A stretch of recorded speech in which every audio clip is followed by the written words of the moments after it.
சிவகாமி திருமணம் பேசினவங்க பேசினது உண்மை. எதுவுமே உண்மை இல்லாமலாம் இல்ல. எல்லாமே உண்மைதான்.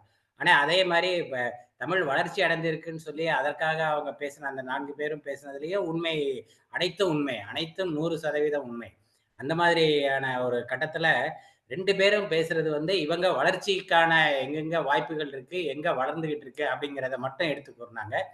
இவங்க கூறுனது என்ன அப்படின்னா, தமிழ் மொழி வந்து இந்த மாதிரி மத்த மொழி கலப்பினால மொழி வளராமல் அ அடுத்த மொழி மீது மோகம் கொண்டு அலைகிறார்களே!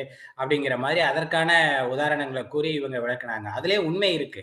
ஆனா, இப்ப நம்ம பொதுவா நீங்க சொன்ன மாரி எப்படி பார்க்கணும் அப்படின்னா, எல்லாருக்கும் தமிழ் மீது பற்று இருக்கு.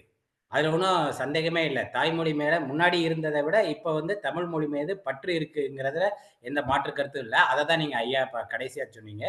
தமிழ் மொழிய பழக்கத்துல கொண்டாடுறதுல வந்து கொஞ்சம் கொஞ்சம்